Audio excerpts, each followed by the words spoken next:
1979 അന്നത്തെ Nilambur range forest ഓഫീസറായിരുന്ന Velayudhan Nair കോടതിയിൽ സമർപ്പിച്ച സത്യവാങ്മൂലത്തിന്റെ പകർപ്പാണിത്. നിലമ്പൂർ കോവിലകത്തിന്റെ അധീനതയിലുണ്ടായിരുന്ന അരുവാക്കോട്ട ഭൂമി പൂർണ്ണമായും വനഭൂമിയായി നോട്ടിഫൈ ചെയ്തിട്ടുണ്ടെന്ന് ഇതിൽ വ്യക്തമാക്കുന്നു. ഇവിടെ കൃഷി ചെയ്തിട്ടില്ലെന്നും ഈ ഭൂമി കൃഷിയോഗ്യമല്ലെന്നും ഇതിൽ വ്യക്തമായി പറയുന്നുണ്ട്. സമീപവാസികളും ഇത് സാക്ഷ്യപ്പെടുത്തുന്നു. 1960 മുതൽ ഞങ്ങളിവിടെ താമസം. അന്ന് മുതൽ ഇന്ന് വരെ ഈ ഭൂമിയിൽ ആരും കൃഷി ചെയ്തിട്ടുമില്ല. ഇത് ഭയങ്കര കാടായിരുന്നു. ഇന്നും കാട് തന്നെ. ഞങ്ങൾക്ക് നേരം വയ്യ, ഉറങ്ങണ്ട, പന്നിയെ ഓടിച്ച് കുരങ്ങാന്ന് വരി അതിലപ്പുറം അങ്ങനെ കിടക്കുന്ന ഈ ഭൂമി കൃഷി ചെയ്തെന്ന് ആരെങ്കിലും അറിയുമോ?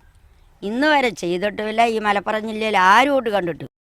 1985 ഹൈക്കോടതി ഉത്തരവിലൂടെയാണ് തേക്കിൻകാട്ടിൽ പടിഞ്ഞാറേ മഠത്തിൽ സുരേന്ദ്രൻ നമ്പ്യാർ ഈ ഭൂമിയിൽ അവകാശം സ്ഥാപിച്ചെടുത്തത്. ഇവിടെ നിന്നും മരം മുറിച്ചു നീക്കുന്നത് കോടതി വിലക്കിയിരുന്നു. എന്നാൽ വിധിക്കെതിരെ മേൽക്കോടതിയിൽ പോകാതിരുന്ന വനം വകുപ്പ് മരം മുറിച്ചു നീക്കാൻ ഒത്താശ ചെയ്തു കൊടുക്കുകയും ചെയ്തു. കൃഷിഭൂമിയാണെന്ന് വരുത്തി തീർക്കാനായിരുന്നു വീണ്ടും ശ്രമം.